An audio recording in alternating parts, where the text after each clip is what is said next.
It's time to chat about some of the day's more interesting stories with Richard Southern. And let's begin with Sesame Street. I love the story, Richard. The popular kids show is getting more diverse. I know Sesame Street is so great, and the fact that they do this, and this is a new character now we're talking about. The Sesame Street is debuting next week, Erica, and it's a Muppet named G Young, and this Muppet's going to make history as the first Asian American Muppet to join the cast of Sesame Street. It is voiced, this Muppet, by an Asian American puppeteer.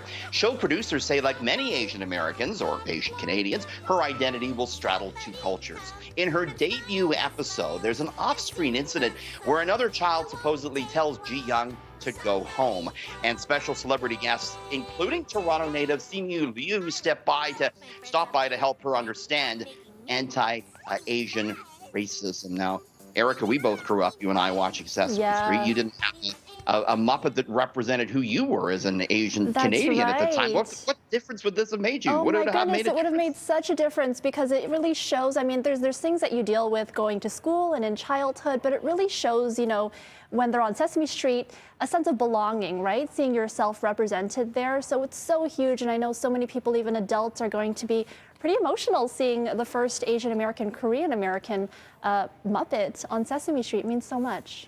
So great. I mean, you can make the argument maybe they should have done it sooner, but Sesame Street has, in many ways kept up with the times. There's been an HIV positive Muppet, for kids to look at. I remember Mr. Hooper, a character on Sesame Street years ago, passed away in real life, and the show tackled that on the screen. So they're really great at doing this sort of stuff. They really do such a wonderful job.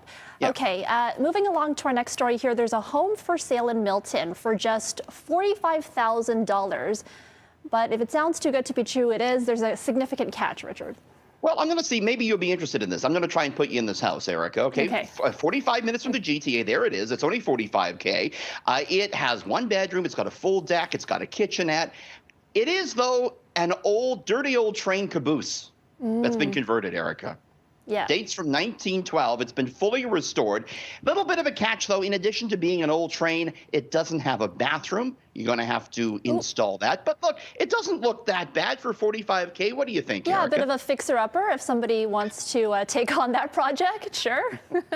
And if you don't like where you are, you just put on your conductor hat and hit the rails. Yeah, it looks to be the same size of like the tiny homes that we see often. So yeah, I suppose maybe if somebody wants to do that, they can. All aboard. All aboard. And finally, the U.S. Thanksgiving is just over a week away, and Americans have a new treat to feast on this year. You can have the train house. I'm going to take this. This is the largest ever Reese peanut butter cup. That looks so good. Okay. Sorry, continue. It weighs in at 3.4 pounds. It's the size of an actual pie with a 9-inch diameter. $45 is what Hershey's was selling it for. However, they only made 3,000. It was sort of for the U.S. Thanksgiving. They've all sold out, unfortunately, Erica. But hopefully we'll get Hershey's back on this, because we need a 3+ pound Hershey's. I would devour that in one sitting at home, just watching Netflix, I think. It looks amazing. It's like when you open the bag of chips and it disappears. The same thing might happen with this. It's too dangerous to have around, Erica. I'm going to go get some Reese's now. Okay, thanks for joining us, Richard. We'll see you again tomorrow. See you tomorrow.